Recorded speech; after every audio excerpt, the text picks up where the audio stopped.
fome e sede da palavra de Deus.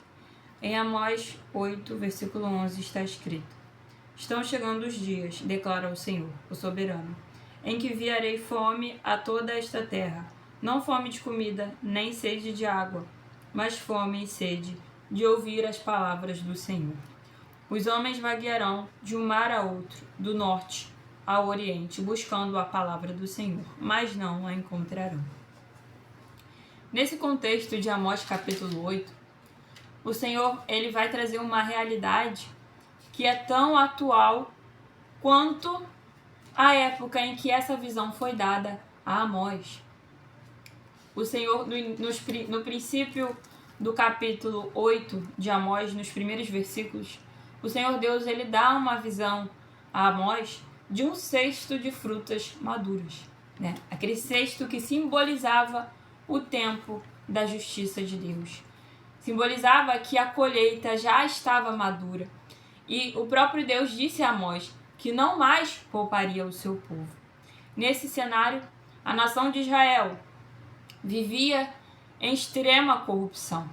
Nesse cenário, nesse tempo, no tempo que Amós recebeu essa visão e recebeu essa palavra do Senhor, a nação de Israel, ela vivia em extrema corrupção, injustiça, furto, fraude e todo tipo de contaminação, né? No versículo 2, o Senhor diz a Amós: chegou o fim de Israel, meu povo, eu não mais o pouparei. E por que eu digo que essa palavra ela é tão recente quando na época que Deus deu essa visão para Amós? Porque, meus queridos, nós que vivemos no Brasil, nós que temos o conhecimento do que acontece no Brasil e de como funciona o Brasil, né? Nós que não estamos cegos pelas indiferenças ou pela ignorância dessa sociedade, né? E ignorância no sentido de tentar tapar os olhos daqueles que deveriam ver a verdadeira situação da nação e do país.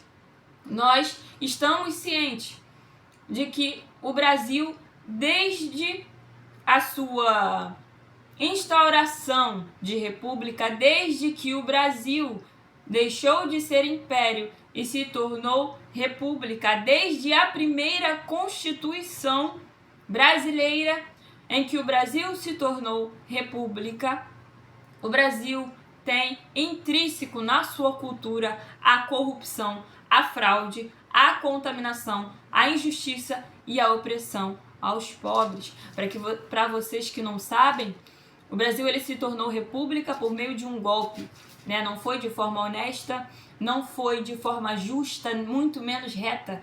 O Brasil ele só se tornou república por meio de um golpe. Então a gente consegue ter a noção, né, desde os tempos antigos da nação brasileira, que a nação brasileira ela tem fortemente essa cultura de corrupção, de injustiça e de contaminação. E o que isso tem a ver com essa palavra de Amós 8? Tem a ver, meus queridos, que o Senhor Deus está trazendo essa mesma realidade, essa mesma visão de justiça que ele trouxe para a nação de Israel. Através dessa visão que ele deu a Amós, o Senhor também está trazendo essa justiça para a nação brasileira. Por quê? Aqui eu vou ler aqui um versículo para que vocês possam entender melhor. No capítulo 8, versículo 4, está escrito assim, de Amós: Ouçam, vocês que pisam os pobres e arruinam os necessitados da terra, dizendo: quando acabará a lua nova para que vendamos o cereal? E quando terminará o sábado para que comercializemos o trigo, diminuindo a medida, aumentando o preço, enganando com balanças desonestas e comprando o pobre com prata e o necessitado por um par de sandálias, vendendo até palha como trigo. O que isso significa? Nessa realidade que o Brasil está vivendo, como isso se aplica, como isso impacta de todos os jeitos, meus queridos. Vocês devem ter notado, e se você não notou, você vai notar agora o que eu vou te falar. De uns anos para cá, você que tem o costume, o hábito de fazer compras no mercado, deve ter notado que cada vez mais, cada mês que passa, quando a gente vai no mercado fazer as nossas compras, as embalagens estão menores, a quantidade de alimento que continha naquela embalagem diminui cada vez mais e o valor só aumenta. Então, o que acontece? Há uma diminuição da quantidade do produto que nós estamos comprando e um aumento exponencial do valor que nós estamos pagando. Ou seja, é como está escrito aqui, os comerciantes brasileiros têm essa mentalidade aqui de Amós capítulo 8, versículo 4. Quando é que nós poderemos... Eles têm essa mentalidade sem generalizar, tá, meus amados? Não estou falando de todos os comerciantes, mas eu estou falando de como funciona a cultura brasileira. Os comerciantes, os comércios brasileiros, os supermercados, os shoppings, as lojas, na cultura brasileira, eles já têm essa tendência de fornecer menos produto, fornecer menos quantidade, menor quantidade e aumentar o preço. Por quê? Porque dessa forma eles lucram mais com o dinheiro do povo. E quem é esse povo? É você, meu querido. Sou eu, que trabalhamos incansavelmente, né, de forma a esgotar nossas forças, muitas vezes esgotar nossa paciência no ambiente de trabalho, esgotar nossa saúde no ambiente de trabalho, né? Fora que dentro da cultura brasileira, o pobre, ou seja, quando ele traz esse versículo aqui escrito assim: comprando o pobre com prata e o necessitado por um par de sandálias. O que isso significa? Significa, meus amados, que os pobres, eles precisam trabalhar. Eles precisam se dedicar, se doar. É como se o patrão, é como se o chefe comprasse ali aquela pessoa. Por quê? Vocês já tiveram a impressão de que vocês estão ali trabalhando e não tem mais vida além disso? A vida, a rotina do dia a dia é só sair de casa, ir pro trabalho, sair do trabalho, voltar para casa, para correr, voltar para casa correndo, para fazer a janta, organizar a casa, dormir, para no outro dia acordar cedo de novo e poder ir trabalhar e pegar um trânsito horrível e chegar no trabalho e ser ali muitas vezes explorado. Por quê? Porque a cultura brasileira tem a injustiça como um traço intrínseco. A cultura brasileira, meus amados, e em todas as esferas, porque eu vejo muitas pessoas, né? Eu ouço muitas pessoas falando só de política, só de governo, só de presidente. Mas, meu amado e minha amada, fique ciente de uma coisa: em todas as esferas, na cultura brasileira tem corrupção até dentro do colégio. Tem corrupção no hospital.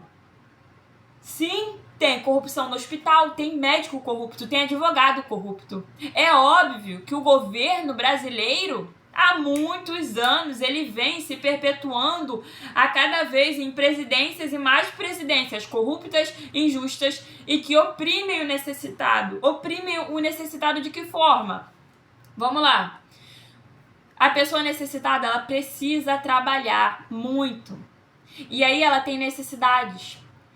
Metade do salário dela vai ir para o supermercado, porque ela precisa comprar comida para se alimentar e sustentar a família dela. Então vamos supor que você tenha uma família de 3 pessoas, você, a sua esposa e o seu filho, e por mês você gasta R$700 no mercado, mesmo assim tentando economizar, porque é aquilo que eu te falei. A visão comercial do Brasil é aumentar o valor, o preço do produto e diminuir a quantidade.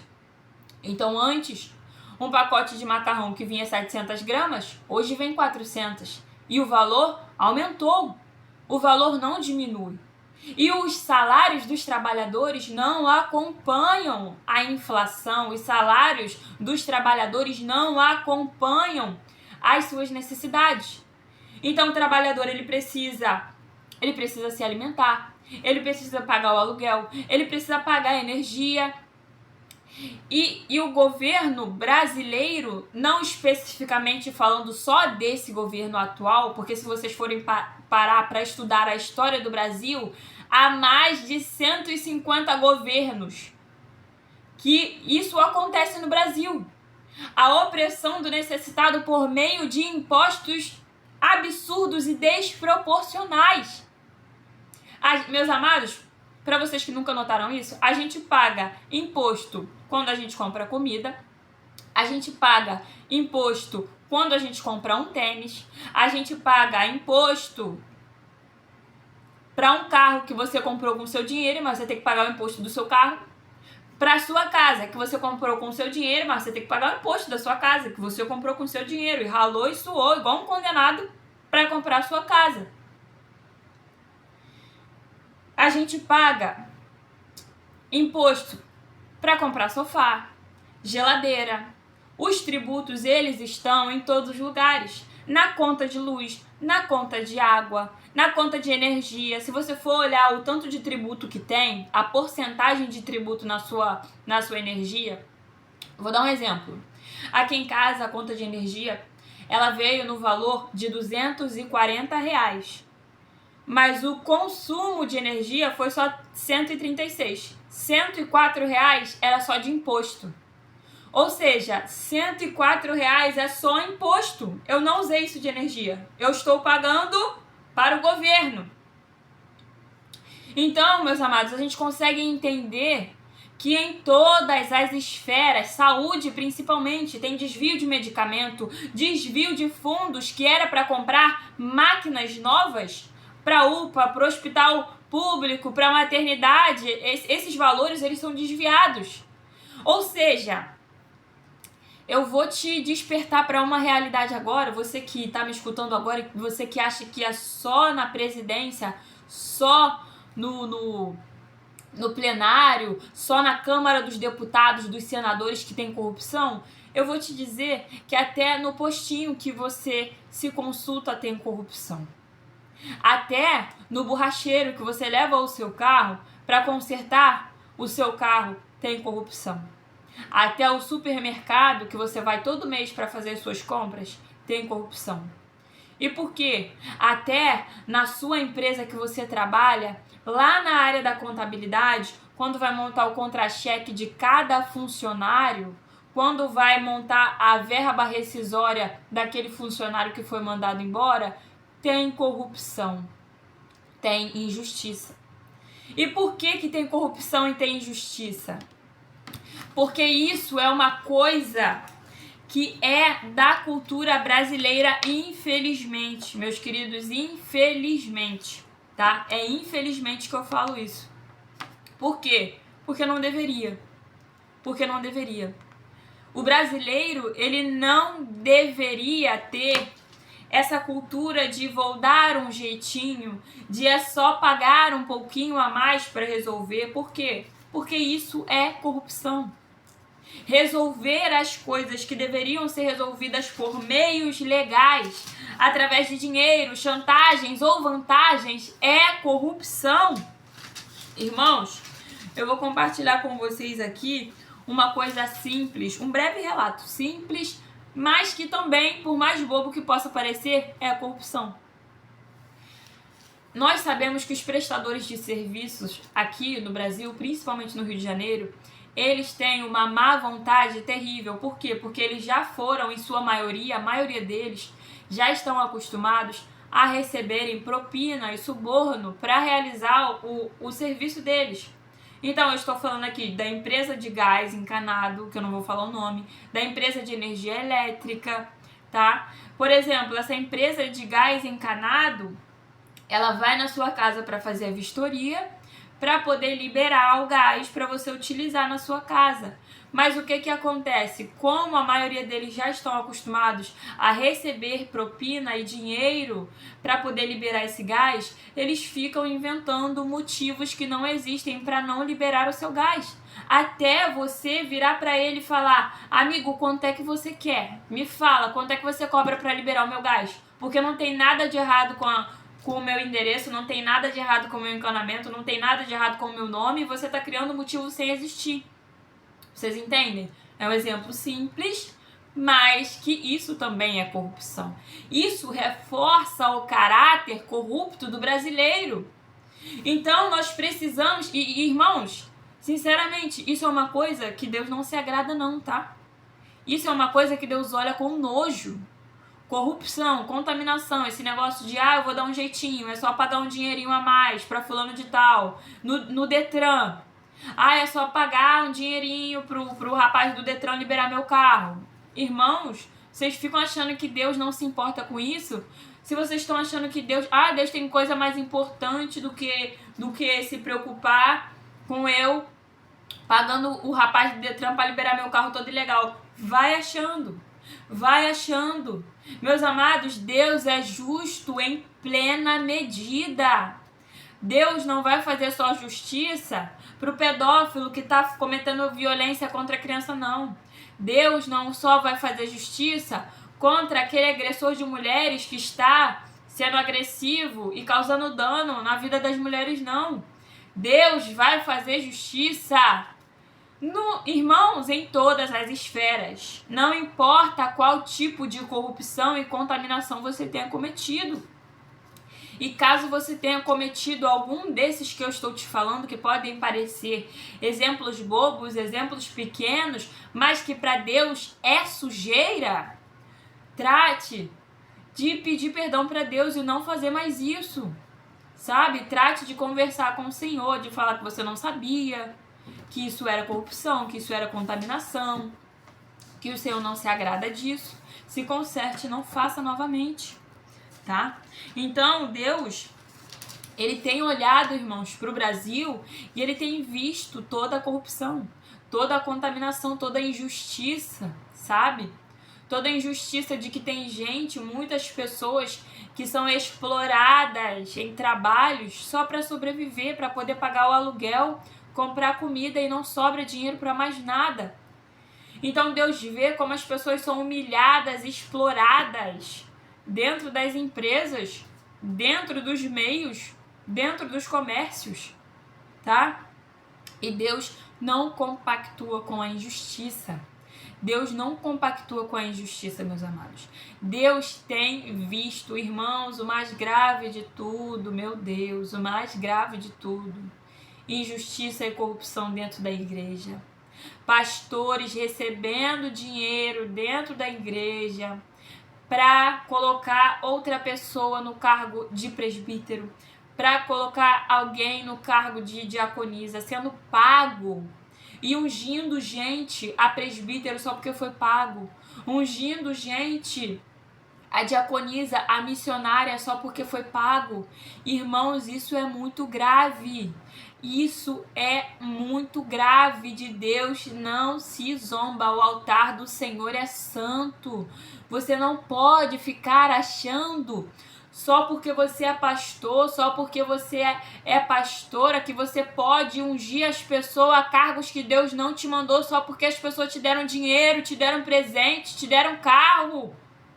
Isso é corrupção, isso é injustiça, isso é muito grave. Deus não vai deixar isso continuar não, irmãos. Irmãos, Deus está aturando a injustiça no Brasil, há tempo. Deus tem olhado, tem tido misericórdia, tem dado tempo pro Brasil parar de ser corrupto, pro Brasil deixar de ser injusto, pro Brasil deixar de oprimir o pobre, o necessitado, a viúva, o órfão, parar de causar mal, violência aos estrangeiros que chegam aqui no Brasil. Irmãos, Deus deu foi tempo, mas agora Deus não vai dar mais tempo. Agora Deus vai entrar no Brasil com justiça. Primeiro nos altares, primeiro nas igrejas. Por quê? Porque em cima do altar santo do Senhor não vai ficar nada corrupto. Em cima do altar santo do Senhor não vai ficar nada vendido. Em cima do altar do Senhor não vai ficar ninguém corrompido. Então o Senhor vai começar a fazer a justiça dele na nação brasileira, começando pelas igrejas.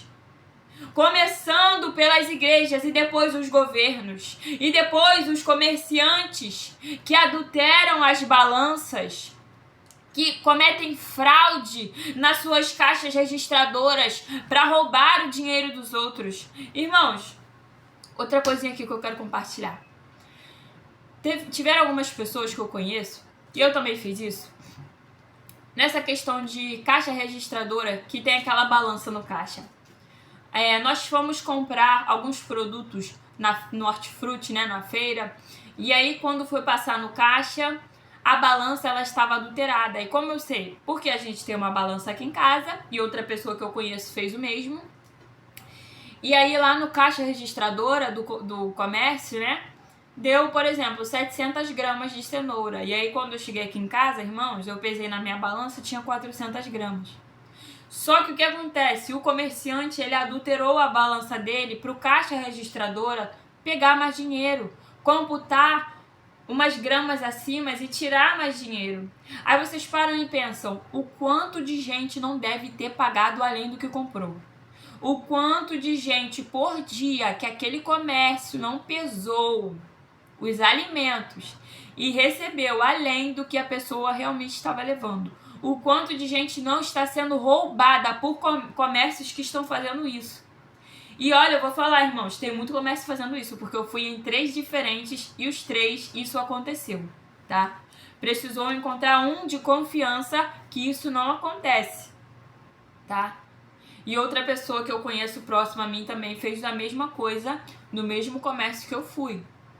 Então, começou até um conselho entre as pessoas aqui de, olha, não vai na loja de tal pessoa, não vai no comércio de tal pessoa. Por quê? Porque está roubando os clientes. Você compra tal coisa, eles computam lá o valor de 2, e aí você compra uma, você está pagando 2 na verdade, tá? E isso é o que, irmãos? Pode parecer bobo para você, pode parecer pequeno para você, mas eu vou te falar uma coisa, não é bobo para Deus, não é pequeno para Deus. Porque Deus sabe o quanto que o povo dele tem que se esforçar, tem que trabalhar para conseguir o dinheirinho deles, para ir comprar o alimento deles, para vir alguém injusto, de má fé, roubar o dinheiro da pessoa. E Deus é justo. Deus não compactua com nenhum tipo de injustiça. Pode ser o mais bobo. Irmão, tu pode roubar uma pedra que não é tua. Deus não compactua com isso. Se a pedra não está no teu jardim, você entra no jardim do teu vizinho, pega a pedra, você está roubando a pedra que é dele. Irmão, isso é injustiça. Ai, mas você é muito radical. Irmão, vai ler Mateus, pelo amor de Deus. Ai, mas você é muito radical, que não sei o quê. Vai ler Mateus, vai ler lá Mateus 1, 2, 3, 4, 5. Ou então só vai ler Mateus 4, 5 e 6, que você vai ver os ensinamentos de Jesus. Vai ver se eu estou sendo extrema. Vai ver se eu estou exagerando. Vai ver se o próprio Jesus falou que se o teu olho direito te fizer pecar, é melhor você arrancar e jogar no fogo. Que é melhor você entrar no céu, cego de um olho, mas entrar, do que você ir para o inferno com o teu corpo inteiro. Então vai lá na Bíblia, Mateus capítulo 4, 5 e 6, e vê se eu estou exagerando. Vê se eu estou me exaltando. Vê se eu estou sendo extremista aqui. Irmãos, com Deus o negócio é sério. Por quê? Porque Deus não é criança. Olha, vocês sabem que quem sabe brincar é criança. Criança que brinca. Criança brinca, se diverte, dá risada, sabe? Você faz as gracinhas com a criança esquece, acha engraçado, dá risada, se diverte. Agora, Deus não é criança, não. Deus nunca foi criança. Deus nunca passou pela fase da infância. Deus é Deus. E Ele não brinca, tá? Deus é sério, Deus é justo, Deus não compactua com nenhuma injustiça. Bom, já falei isso aqui, agora eu vou dar continuidade, né? Nos versículos 7 a 10 aqui de Amós, que está escrito assim: o Senhor jurou contra o orgulho de Jacó, jamais esquecerei coisa alguma do que eles fizeram. Acaso não tremerá a terra por causa disso? E não chorarão todos os que nela vivem? Toda essa terra se levantará como o Nilo, será agitada e depois afundará como o ribeiro do Egito. Naquele dia, declara o Senhor, o soberano, farei o sol se pôr ao meio-dia, e em plena luz do dia escurecerei a terra. Transformarei as suas festas em velório, e todos os seus cânticos em lamentação. Farei que todos vocês vistam roupas de luto, e rapem a cabeça. Farei daquele dia um dia de luto por um filho único, e o fim dele como um dia de amargura. Irmãos, o que Deus está falando através dessa palavra? Deus está dando a palavra dele que ele vai fazer justiça, que ele vai reestabelecer a justiça, né? Porque o Senhor, ele é a própria justiça. E já que a nação brasileira está tão suja, tão corrompida, tão contaminada, o Senhor, ele vai precisar reestabelecer a justiça. Isso está muito ligado ao avivamento. O avivamento, irmãos, ele vai acontecer dentro de uma movimentação de justiça que Deus vai fazer no Brasil, tá? Deus vai fazer uma movimentação de justiça no Brasil em muitas esferas e em muitos lugares. Deus vai fazer justiça nas igrejas, Deus vai fazer justiça nos governos, Deus vai fazer justiça nos senadores, nos deputados, nos vereadores, tá? Nos prefeitos, Irmãos, Deus vai fazer justiça em tudo. Ninguém vai escapar da justiça dele, tá? Ninguém. O Senhor vai dizer aqui nessa palavra que nem mesmo os jovens vão escapar da justiça dele, tá? Então você que é jovem e sabe que tá todo errado, que tá todo corrompido, todo contaminado, que o que você está fazendo é errado, irmão, meu querido, minha querida, se conserte. Não queira cair nas mãos da justiça de Deus, porque senão você vai padecer, e vai padecer muito, tá? Vai padecer muito. Se conserte, se posicione. E o que o Senhor está falando aqui? Que a justiça... Irmãos, Deus está falando que a justiça que Ele vai fazer na terra é tão grande que a terra vai tremer e o povo vai chorar, tá? Eu não sei de que forma Deus vai fazer essa justiça, mas se o Senhor está falando que vai fazer, é porque Ele vai fazer. E se o Senhor está dizendo que Ele não mais poupará o povo dele, irmãos, é porque não vai demorar e Ele não vai poupar. O Senhor, Ele está dizendo que Ele vai fazer justiça para o povo dele, que se chama pelo nome dele, que Ele tem chamado e a pessoa não tem escutado, que Ele tem repreendido e a pessoa tem se revoltado. Tem muito crente que Deus está mandando você se consertar, que Deus está mandando você se posicionar e você não quer dar ouvido, você não quer dar crédito, você quer ficar com raivinha, fechando a cara e virando o bico para Deus. Mas uma coisa o Senhor te diz hoje: ou você se conserta ou a mão de justiça do Senhor vai te pegar, tá? Então, meus amados, a justiça do Senhor, ela é uma certeza. E Ele tem dito que Ele vai fazer a justiça no Brasil, tá? O Brasil, ele não vai mais continuar sendo uma nação tão podre, tão corrompida, tão corrupta e tão injusta desse jeito. Não vai. O Brasil não vai continuar nessa sujeira de corrupção, de fraude, de roubalheira, irmãos. Não vai. Em todas as suas esferas. Nem os mais altos governadores vão continuar nessa fraudulência e nem os mais simples dos comerciantes vão continuar. Deus vai limpar. Deus vai tirar toda a injustiça da nação brasileira. A nação brasileira vai aprender a ser justa na marra. Por quê? Porque desprezou o Senhor. Porque não deu ouvidos quando o Senhor chamou. Porque não deu credibilidade quando o Senhor mandou se consertar. Então, se a nação brasileira não quis ser justa por bem, vai aprender na marra. Vai aprender na dor. Porque o Senhor vai fazer justiça. E tem mais. Irmãos, Deus está falando, não adianta chorar, não adianta clamar. Quando Deus descer com a justiça dele no Brasil, Ele vai tapar os ouvidos dele para os gritos de socorro, para os gritos de misericórdia. Ele não vai querer saber. Por quê? Porque Ele está chamando agora ao arrependimento e as pessoas não querem. Ele está chamando agora ao conserto e as pessoas estão tapando os ouvidos. Então, quando Ele descer com a justiça dele nessa terra, Ele não vai dar ouvidos a quem pedir desculpas, a quem pedir socorro e a quem pedir perdão. Quis ficar na iniquidade até agora, então se segura no meio da dor na tua iniquidade, porque o Senhor vai fazer justiça na nação. E o negócio é muito sério, irmãos. É muito sério, tá? Eu não estou aqui de brincadeira, eu não estou aqui para colocar medo em ninguém, eu estou aqui para falar a verdade do Senhor.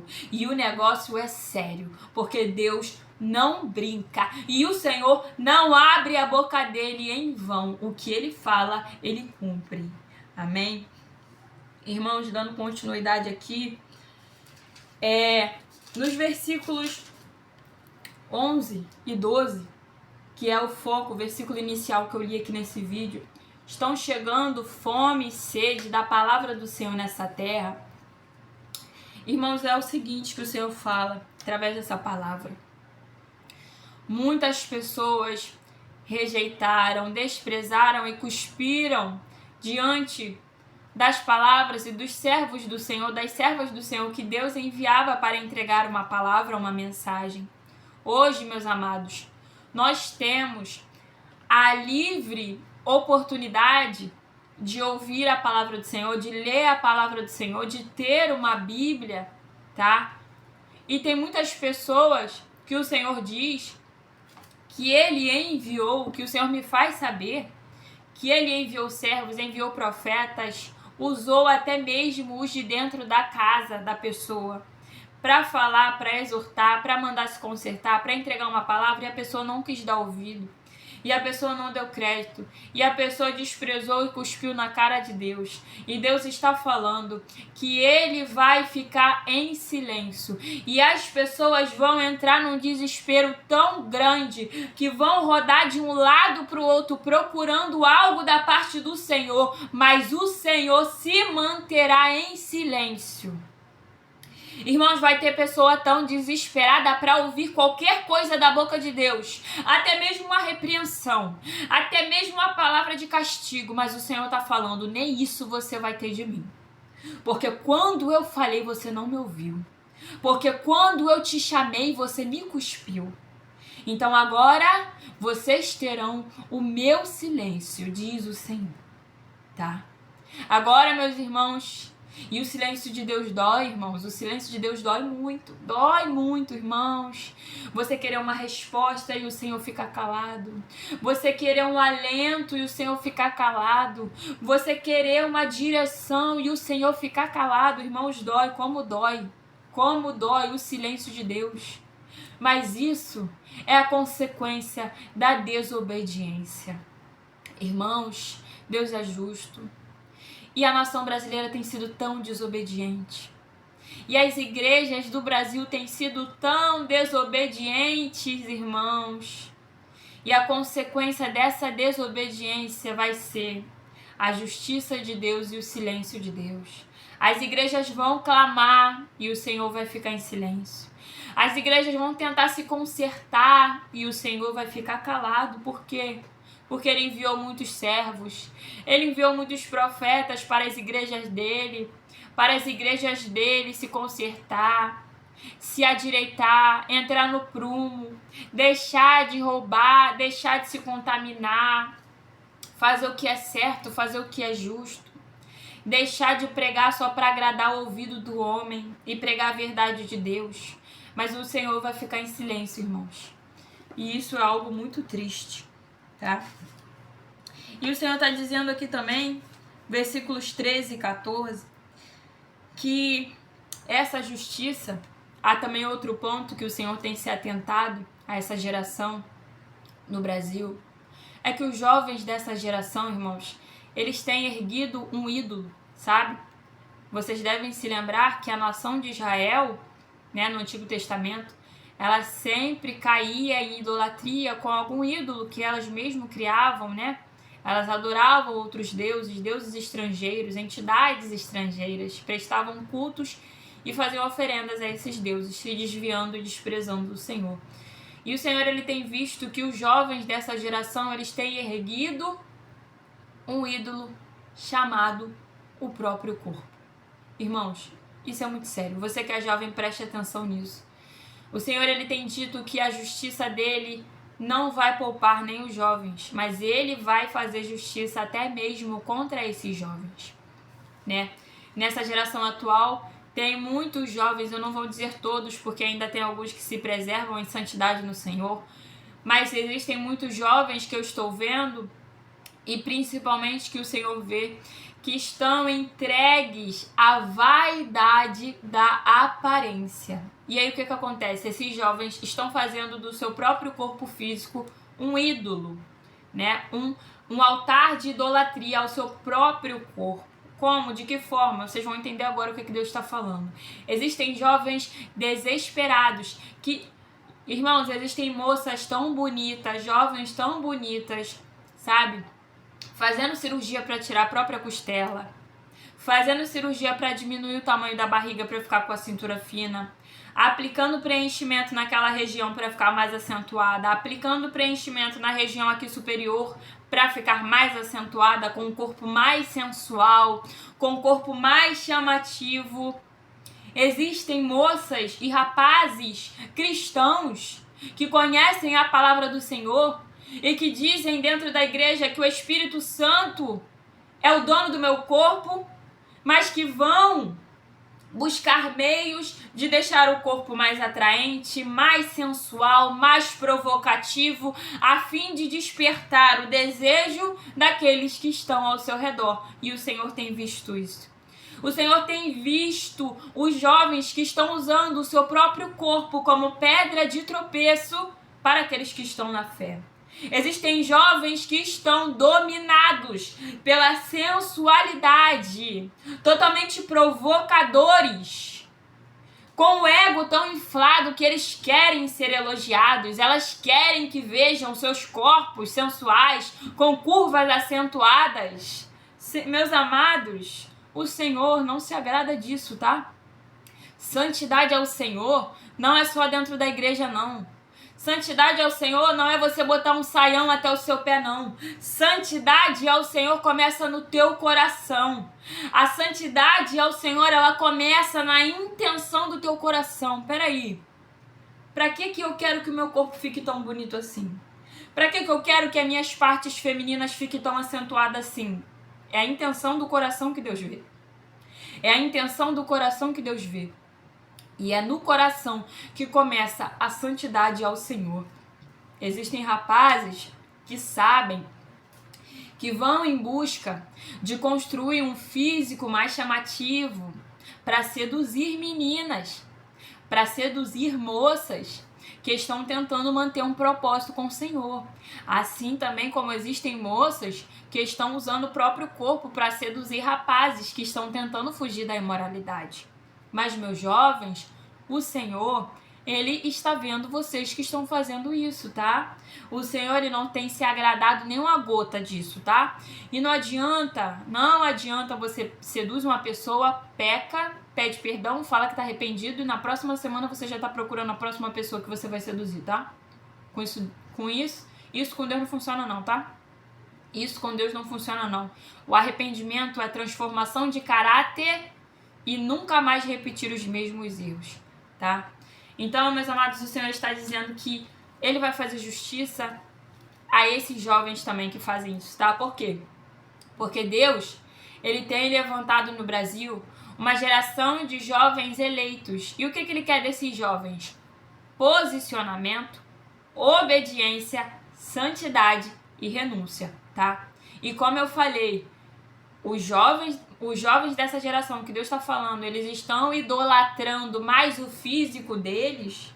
Eles estão numa comparação tão louca nas redes sociais de ver o físico do outro e se compara e fala: ai, meu corpo não é assim, ai, eu preciso ganhar isso tanto de músculo, ai, eu preciso ganhar esse corpo. Ai, irmão, pelo amor de Deus, teu corpo vai perecer, tua vida não é nem aqui, é no céu.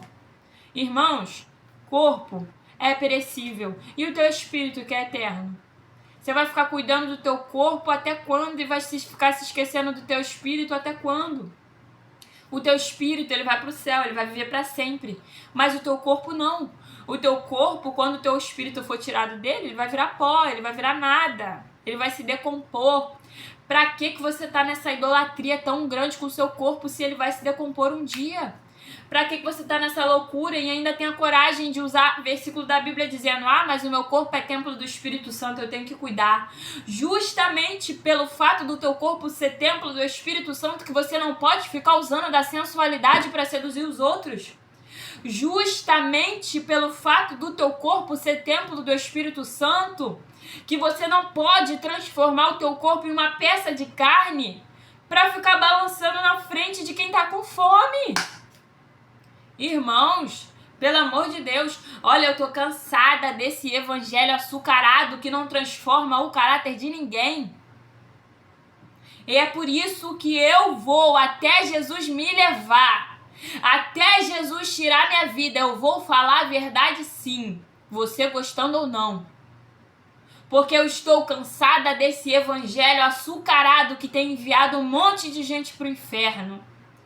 Eu estou cansada dessa historinha de não tem problema, Deus te perdoa, Deus te aceita como você é, Deus releva, Deus é só pedir perdão depois, não tem problema, Deus é compreensível, ai, Jesus também foi tentado, não tem problema. Irmãos, isso é historinha de quem está enviando muita gente pro inferno. Pelo amor de Deus, vamos acordar, vamos ler a Bíblia, vamos comer a Bíblia, vamos pedir a verdade ao Senhor. Irmãos, para dessa infantilidade espiritual. Para de achar que Deus é brinquedo. Para de achar que entrar no céu é de qualquer jeito, irmãos. Entrar no céu é difícil. Entrar no céu não é fácil, não. Irmãos, entrar no céu não é confortável, é dolorido. É difícil. Você tem que padecer. Você tem que suar até sangrar. Na palavra do Senhor vai dizer que Jesus no Getsemane, ele orou e ele suou tanto e ele padeceu tanto que ele sangrou através do suor dele. Por quê? Porque entrar no céu não é confortável. Entrar no céu não é Deus releva. Entrar no céu não é Deus te ama, não. Entrar no céu não é molezinha, não. Entrar no céu é mata tua carne. Entrar no céu é controla tua língua. Entrar no céu é desvia os teus olhos daquilo que é mal. Entrar no céu é escuta a verdade e engole seco. Porque isso alimenta o espírito. O resto só alimenta a vaidade. E o Senhor, irmãos, não trabalha com a vaidade. O Senhor trabalha com corações sinceros. Então, jovens, vigiem e ponderem em qual tem sido a motivação do coração de vocês. Será que vocês estão com intenções ruins no coração de vocês? Será que o seu corpo, a sua carne, já virou um ídolo sem você perceber? Já virou o motivo da sua idolatria sem você perceber? É algo que você precisa refletir e pedir para o Senhor te mostrar. Amém? Então, irmãos, essa foi a palavra do Senhor. Que o Espírito Santo de Deus trabalhe nos nossos corações para que essa palavra venha a ser cada vez mais revelada e alimentar cada vez mais o nosso espírito, tá? Vamos clamar e pedir ao Senhor pela nossa nação. A nação brasileira, ela precisa de oração, ela precisa de intercessão, ela precisa de posicionamento, tá? Então vamos orar pela nação, vamos se posicionar diante de Deus, pedir misericórdia ao Senhor para que a ira dele não nos alcance. Amém? Que Deus abençoe a todos e a paz do Senhor.